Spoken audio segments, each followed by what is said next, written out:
Cuba, el renacer del superhombre y la libertad. Así lo hizo Rumania.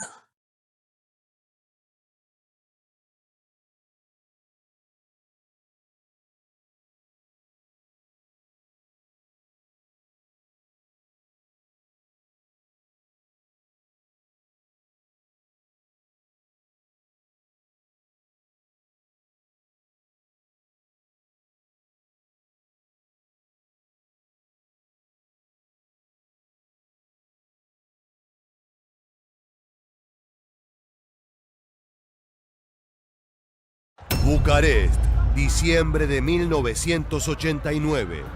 Más de 50.000 personas aguardan en la plaza a la espera de Nicolae Ceausescu. El dictador y líder absoluto de Rumania por más de 2 décadas se asoma al balcón del Comité Central del Partido Comunista.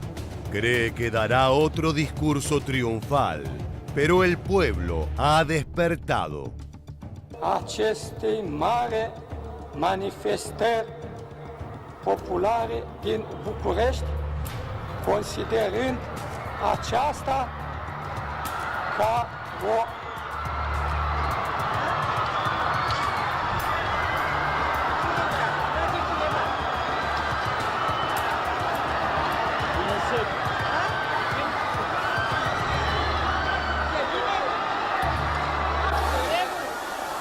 Lo que debía ser una muestra de fuerza se convierte en el principio de su fin.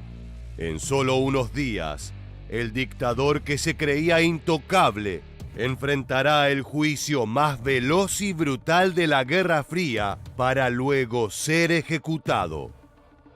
Esta es la historia de la caída de Nicolae Ceausescu, el último gran símbolo del comunismo totalitario en Europa del Este.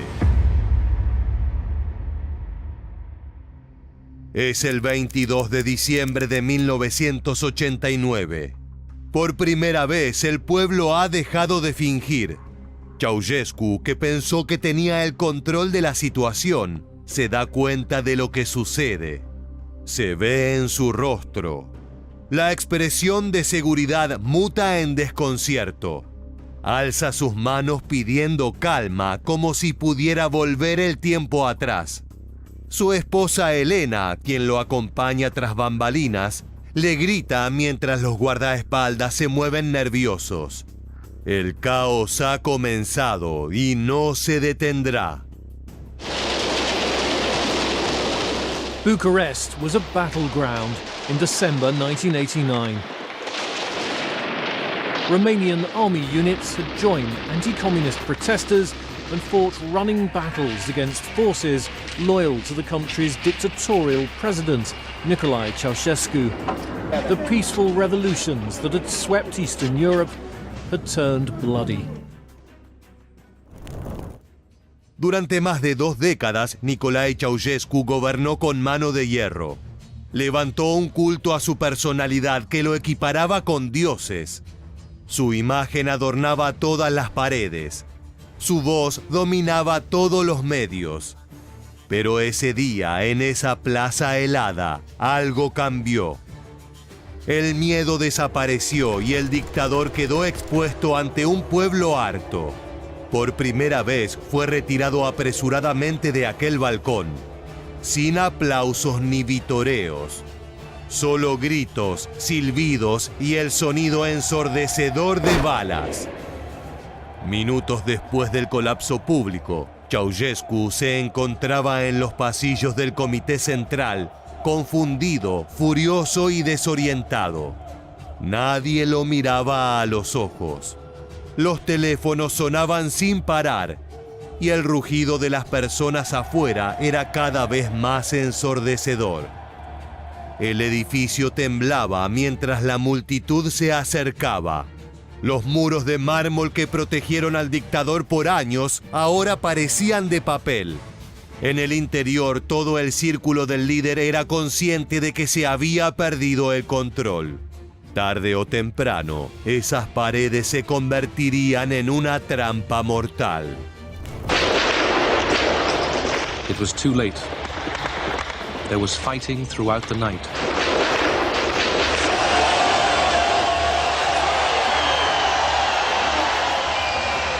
Next day, crowds stormed the Central Committee building and charged upstairs. Ceausescu and his wife escaped by helicopter. El caos reinaba en la capital rumana cuando las oficinas del Partido Comunista fueron tomadas. La gente se volcaba por las calles ya sin miedo. La bandera nacional ondeaba con un agujero en el centro. Le habían arrancado el escudo comunista, simbolizando el fin de una era. Mientras tanto, Nicolae Ceausescu, acompañado de su esposa Elena, su médico personal y unos pocos leales, se elevaban en helicóptero entre el humo y los disparos. El plan era escapar hacia Snagov, una residencia presidencial a unos 40 kilómetros de la capital. Desde el cielo, Ceausescu vio la ciudad caer en manos del pueblo. Por décadas, él fue la ley, el padre de la patria. Pero ahora era un fugitivo. El dictador que hizo temblar a ministros y aplastó a disidentes se escondía detrás del asiento del piloto mientras su mundo se incendiaba.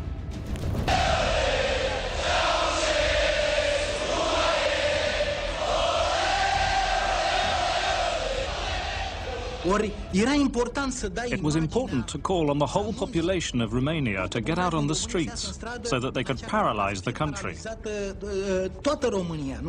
And that was what happened. El escape no sería sencillo. La revolución crecía a cada instante y todos aquellos que habían sido leales al dictador por miedo comenzaban a cambiar de bando. Cuando el helicóptero aterrizó en Snagov, Ceausescu pensaba que allí en su antigua residencia presidencial encontraría algo de control. Ordenó que se lo llevara a ese lugar para reorganizar el poder, reagrupar a los leales y preparar la contraofensiva. Aún creía que podía recuperar el país, que bastaría con un discurso más, una orden más, una amenaza más. Pero su sitio seguro estaba vacío. Ni generales, ni ministros, ni miembros del comité del Partido Comunista. Solo un puñado de guardias confundidos sin órdenes claras. Algunos evitaban mirarlo directamente. Otros simplemente habían huido. El dictador comenzó a comprender que su maquinaria basada en el miedo se había oxidado en cuestión de horas. En una sala fría, rodeado de mapas y teléfonos mudos, Ceausescu intentó dictar instrucciones. Nadie respondía. El partido se había desmoronado. La Securitate ya no obedecía. El ejército se había plegado a la revolución. Hasta los funcionarios provinciales comenzaban a jurar lealtad al nuevo Consejo de Frente de Salvación Nacional que buscaba asumir el poder. Su esposa Elena, cada vez más nerviosa, se aferraba a su bolso y preguntaba insistentemente si podían confiar en alguien. Ceausescu, por primera vez en décadas, no tenía respuesta. Sin apoyo y viendo que los canales de comunicación estaban caídos, el matrimonio decidió continuar la huida.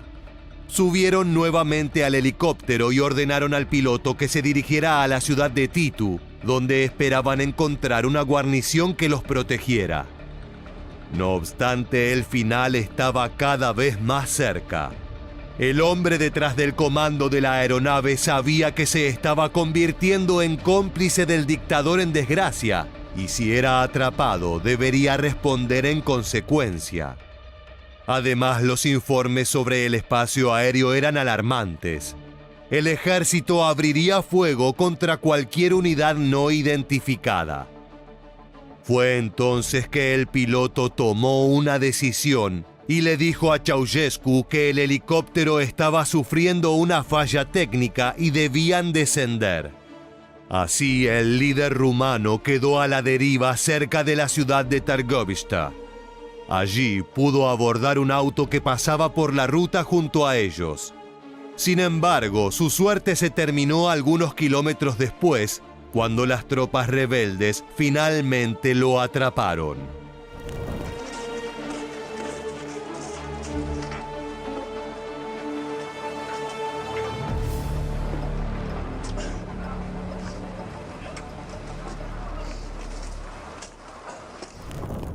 En medio de una celda improvisada, el dictador entendió al fin que su tiempo había terminado.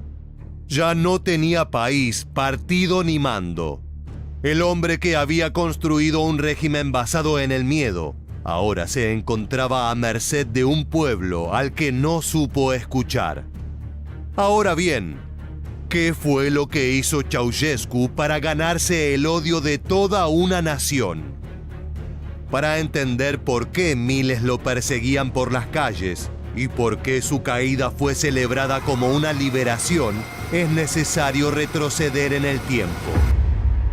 Nicolae Ceausescu no fue solo un dictador, fue el arquitecto de uno de los regímenes más opresivos y absurdos de la Europa del siglo XX. El rumano no se conformaba con el poder, quería trascender, ser eterno.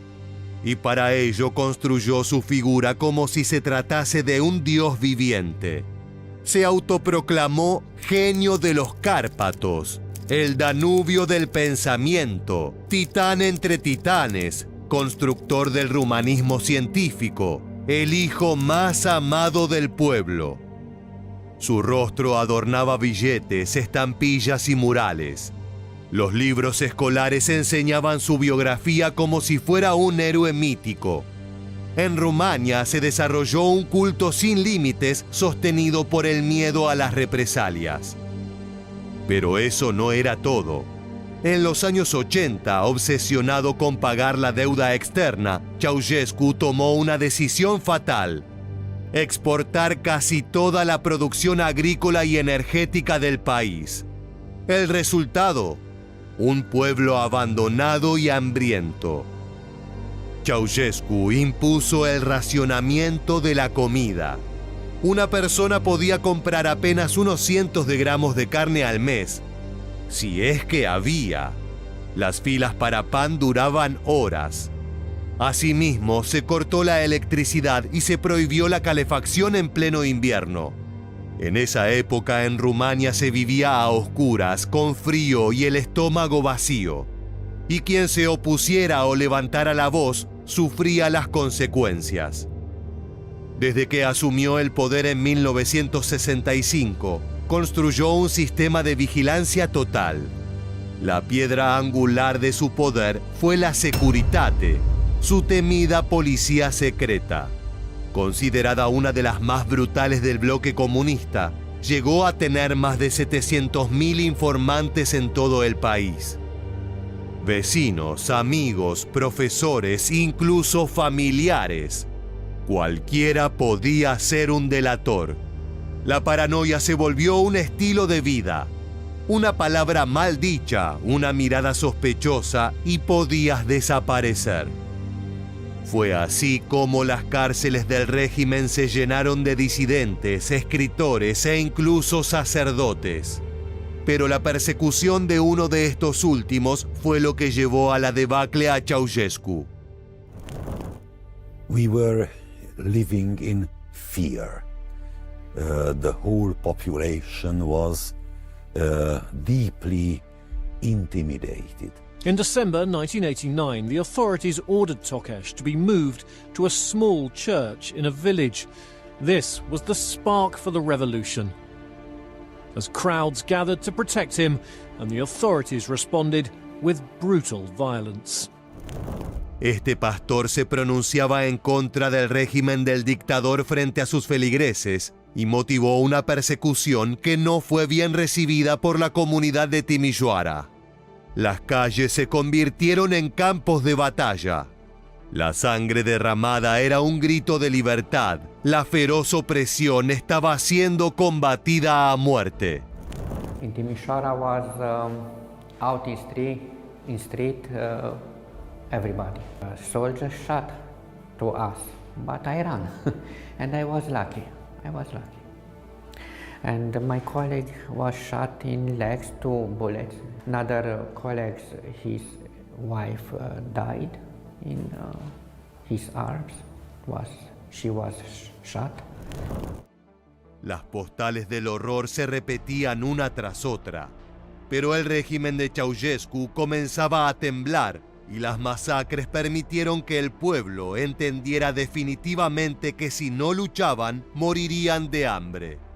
Pero si lo hacían, había un atisbo de esperanza. Esta postal dejó en claro cuál fue la opción que decidieron seguir.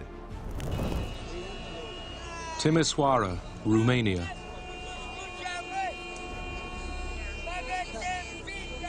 In mid-December, during riots against the communist regime of Nicolae Ceausescu, security forces shot dead 73 men and women. The tyrant Ceausescu was ruthless in suppressing opposition.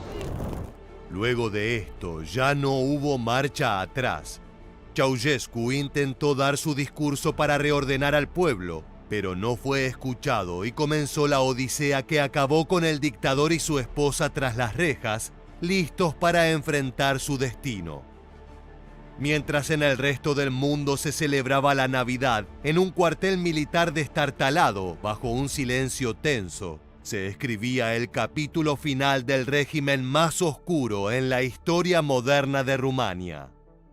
Esa mañana, Nicolae y Elena Ceausescu fueron llevados a una pequeña sala con bancos improvisados.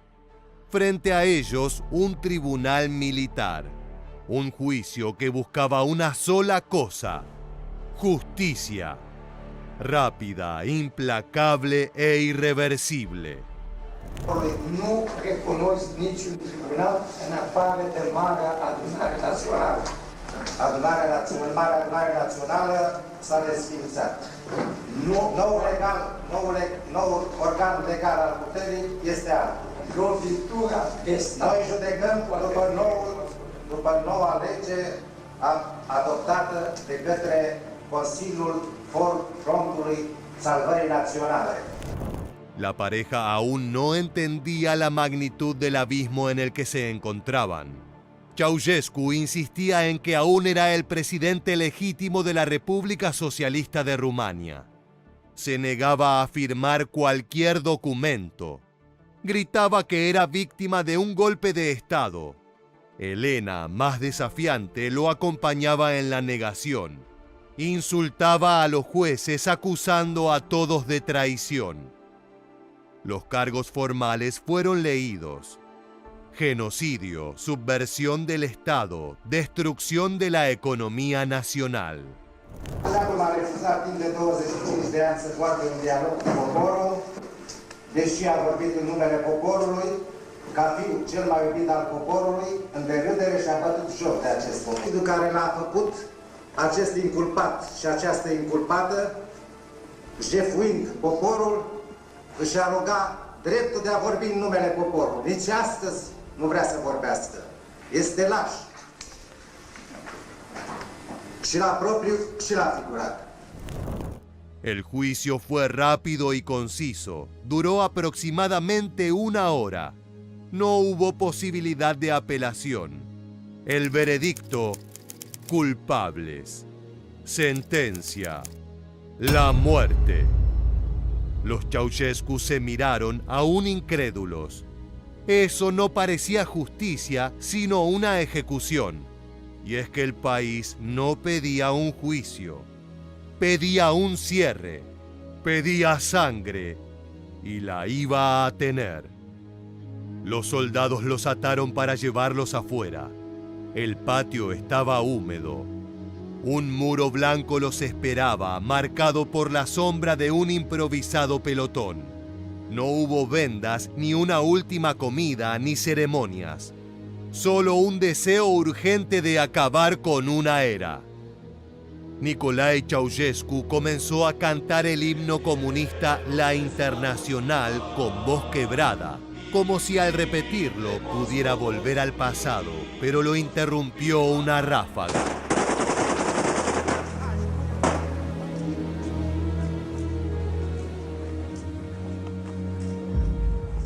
El pelotón disparó con rabia. Más de 120 impactos fueron encontrados en sus cuerpos. El miedo acumulado durante décadas se descargó en cada gatillo. Cayeron juntos, abrazados por la muerte que ellos mismos habían sembrado en miles de rumanos durante su reinado de hierro. Sus cuerpos fueron cubiertos con mantas y grabados en una cinta. El video se transmitió en la televisión nacional pocas horas después. Millones lo vieron. Algunos lloraron, pero la mayoría celebró. Era la señal definitiva de que el régimen había muerto. Today, the spot they fell is marked at a small museum where historian Mihai Năstase works. Everything happened very fast. I don't believe that they thought that they would be shot right away.